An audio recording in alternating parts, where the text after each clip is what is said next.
अस्सलाम वालेकुम नाज़रीन, मैं हूं आपका मेज़बान खालिद जमील और आप देख रहे हैं मेरा यूट्यूब चैनल। 3-4 बड़े अहम मामलात हैं जिन पे हम बातचीत करेंगे।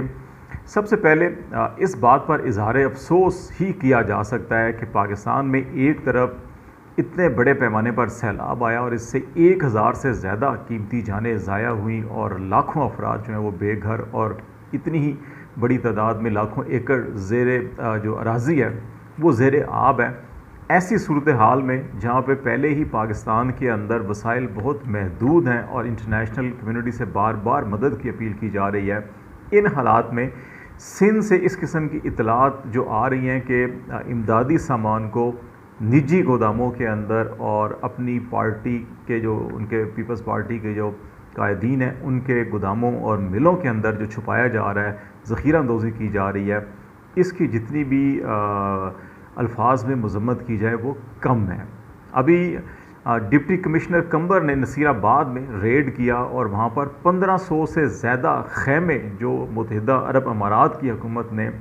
इमदादी सामान की मद में पाकिस्तान में भेजे थे, वो एक मकामी जो पीपल्स पार्टी के रहनुमा हैं उनकी राइस मिल के गोदाम से बरामद हुए। और ना सिर्फ ये 1500 से ज़्यादा ख़ैमे थे, वहाँ पर भारी तादाद के अंदर राशन और दीगर जो इमदादी सामान था वो भी पाया गया। हुकूमत को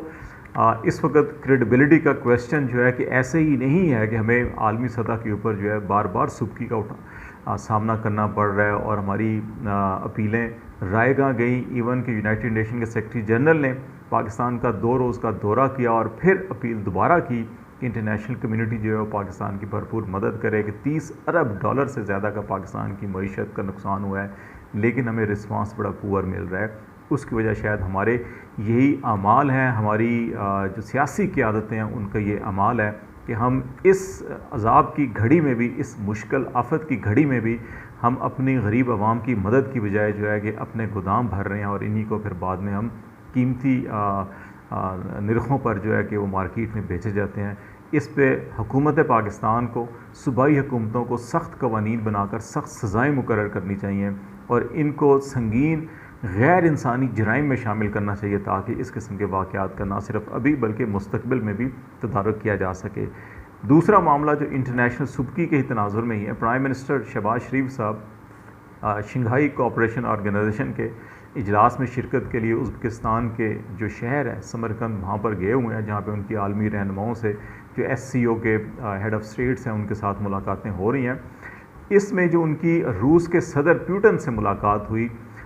वो बड़ी मुज़िका ख़ेज़ सूरत हाल इख्तियार कर गई। अब शहबाज शरीफ साहब गिल्टी कॉन्शियस थे या क्या मामला था उनका कि सदर प्यूटन के सामने जब वो बैठे और वो ईयर पीस लगाना था, प्यूटन ने एक लम्हे में लगा लिया, लेकिन शहबाज शरीफ साहब को बार बार लगा रहे थे और गिर रहे थे और फिर उन्होंने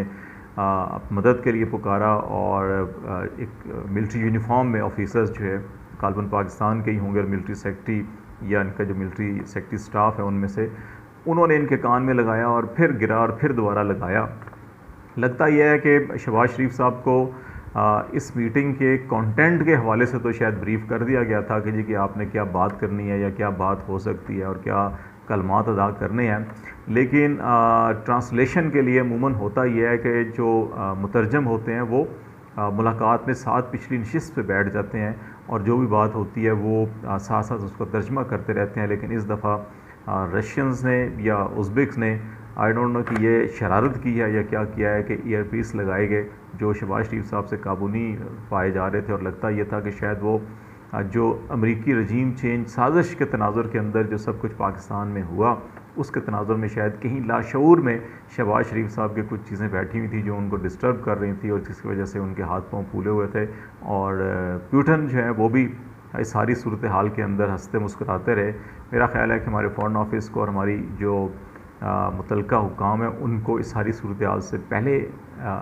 ब्रीफ़ करना चाहिए था प्राइम मिनिस्टर को और उनको शायद तरबियत करवा देते कि इस एयर पीस को कैसे लगाना है और शायद इतनी सुबकी ना होती और उसकी वीडियो भी बड़ी वायरल हुई है।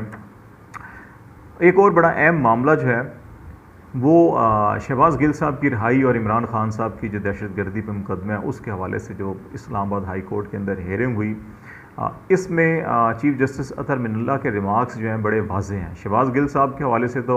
इस्तखासा से 4 बड़े अहम क्वेश्चंस किए गए और चारों का जवाब जो है वो पुलिस के पास नहीं था, नफ़ी में था, जिसके बाद अदालत फिर मजबूर हुई कि अगर ये दहशतगर्दी या बगावत नहीं है तो फिर किसी ऐसे शख्स को जो बगावत का मुर्तकिब नहीं हुआ उसको जेल में क्यों रखा जाए, और अगर कल वो रिहा हो जाता है तो फिर इसकी ये जो दिन जेल में वो काटेगा उसका ज़िम्मेदार कौन होगा। सवाल बड़े अहम थे कि एक ये है जी कि आपके पास क्या कोई नाकाबिल तरदीद शवाहिद हैं कि शहबाज गिल ने बगावत की या फ़ौजी अफसरों को या फ़ौजी जवानों को उकसाया बगावत के लिए। जवाब था नहीं। फिर पूछा गया कि क्या किसी फ़ौजी अफसर या से कुछ रब्ता किया गया, कांटेक्ट किया गया, कोई पैगाम दिया गया उनको, तो उसका भी रब्ते का भी कोई शवाहिद नहीं था। फिर यह है जी कि ये अगर रिहा किया जाता है शहबाज गिल साहब को तो ये केस की कार्रवाई पर किस तरह से असरअंदाज हो सकते हैं या नहीं हो सकते हैं। तो ये जो सारे मामलात थे तो इस पर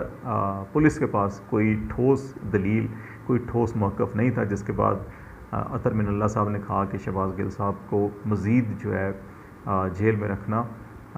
ये बुनियादी इंसानी हकूक़ की खिलाफ वर्जी होगी। और फिर ये भी था कि ट्रायल अगर आप चाहते हैं, सज़ा चाहते हैं, बगावत किया है तो फिर चलान और ट्रायल को मुकम्मल क्यों नहीं किया गया अभी इतनी जल्दी। और ये तकरीबन इसको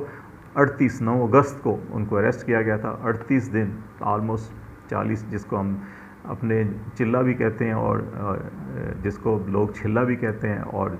40वां भी कहते हैं, तो ये चिल्ला काट लिया शहबाज गिल साहब ने, तो उनको फिर इस तरह से रिहा किया गया। इसी तरह से इमरान खान साहब के केस में भी जब उनकी दरख्वास्त थी कि दहशतगर्दी का मुकदमा खारिज किया जाए, इस पर भी पुलिस से ये पूछा गया कि जनाब ये बताएं कि ये मुकदमा दहशतगर्दी का बनता है या नहीं बनता। आखिरी हेयरिंग पर भी पुलिस को ये कहा गया था कि अदालत को बताया जाए और ये पुलिस का इम्तिहान होगा। JIT थी SSP लेवल के अफसर की सरबराही में, और उन्होंने कहा जी हमें कल इन्होंने तहरीरी बयान दिया और अभी तक हम ये फ़ैसला नहीं कर पाए तहरीरी बयान का जायज़ा लेकर कि दहशतगर्दी बनती है नहीं बनती, तो हमें मज़ीद टाइम दिया जाए। तो पीर तक का इनको टाइम दिया गया है और चीफ जस्टिस ने दोबारा ये रिमार्क्स दिए हैं कि बयान कैसे दहशतगर्दी हो सकता है। गैर ज़िम्मेदाराना बयान तो हो सकता है, तो इन्हें अदालत की कार्रवाई भी उस पर चल रही है, लेकिन बयान दहशतगर्दी कैसे हो सकता है ये ना सुप्रीम कोर्ट ने जो डेफिनेशन की है या कानून की डेफिनेशन उसके अंदर कहीं नज़र नहीं आ रहा। तो लगता है कि पीर को ये दहशतगर्दी का मुकदमा भी खारिज हो जाएगा और हुकूमत को अगेन जो इंटरनेशनल लेवल के ऊपर सुबकी हुई थी उसी सुबकी का सामना अदालत में भी करना पड़ रहा है। और सबसे अहम बात जो है कि मौजूदा सियासी सूरत हाल के अंदर जब ये ख़बरें आना शुरू हो रही हैं कि कबल वक्त इंतखाबात के लिए तैयारियाँ की जा रही हैं, इमरान खान साहब ने पूरे इकनॉमिक इंडिकेटर्स अपने दौरे हुकूमत के और अभी जो मौजूदा सूरत हाल है, महंगाई और तमाम इंडिकेटर्स का आज मुआजना भी किया और कौम के सामने पैगाम छोड़ा गया जी कि जल्द से जल्द इंतखाब होना चाहिए, वरना हम कॉल देंगे। अभी तक वो कॉल नहीं दे रहे, तहम्मुल का मुजाहरा कर रहे हैं और शायद इसकी बड़ी वजह यही है कि जो कबल वक्त इंतखाबात के हवाले से बहुत सारी चीज़ें जो हैं कि वो कहीं ना कहीं ब्लैक एंड वाइट के अंदर तैयार की गई हैं। इन्हीं इतलात के बाद MQM ने शहबाज शरीफ साहब की हुकूमत को छोड़ने की धमकी दे दी है और एक बार फिर उन्होंने शहबाज शरीफ साहब से उज़्बेकिस्तान जाने से पहले MQM के वफ़द ने खालिद मकबूल सिद्दीकी और दीगर लोगों ने मुलाकात की और इस मुलाकात में कराची के अंदर जो कानून नाफिज करने वाले इदारे या जो इंसानी हकूक़ की खिलाफ वर्जियाँ हो रही हैं और वहाँ पे जो टारगेट किलिंग हो रही है उसके ऊपर बड़ा शदीद एहतजाज किया और कहा जी कि अगर ये बंद ना हुआ और हमारे तहफ़्फ़ुज़ात ख़त्म ना हुए तो हम हुकूमत से अलहदा हो जाएंगे। अब ये मामला जो है कि एक्चुअली ये प्राइम मिनिस्टर को ये इनडायरेक्टली मैसेज दिया गया है कि अगर वो ख़ुद इलेक्शन की तरफ नहीं जाते तो फिर उनके इत्तेहादी उनको छोड़ जाएंगे। PTI ने अपनी पिटीशन वापस ले लिया है सुप्रीम कोर्ट से, जिसमें उन्होंने ये कहा था जी कि तमाम के तमाम 123 इस्तीफ़े कबूल किए जाएँ। हाई कोर्ट के फैसले के ख़िलाफ़ उन्होंने अपील की थी, वो वापस ले लिया है। तो अब खेल जो है बड़े दिलचस्प मरहले में दाखिल हो गया है कि शहबाज शरीफ साहब ख़ुद इस्तीफ़ा दें, असम्बली तहलील करें, इंतखाबात की तरफ जाएँ, या फिर उनके इत्तेहादी अगर उनसे अलग हो जाते हैं तो फिर एतमाद का वोट उनके पास नहीं होगा, सदर मुमलिकत असम्बली तोड़ सकते हैं, या PTI दोबारा वापस असम्बली में आकर और वो कोई ऐसा खेल खेल सकती है। लेकिन ज़्यादा इम्कान यही है कि शायद ख़ुद ही कुछ मामलात को इस तरफ ले जाया जाए, गिव एंड टेक किया जाएगा और उसके बाद जो है कि इलेक्शन के लिए जाया जाएगा। इलेक्शन जो है ये तय हो चुका है कि अगस्त सितंबर में नहीं, अर्ली होंगे। अब ये दिसंबर जनवरी में होते हैं, नवंबर में होते हैं या फरवरी में होते हैं, सिर्फ ये चीज़ें तय करना बाकी हैं। तो देखिए ये कब तक तय हो जाते हैं मामला। फ़िलहाल आज तक के लिए इतना ही है। खालिद जमील को इजाज़त दीजिए। अल्लाह हाफ़िज़।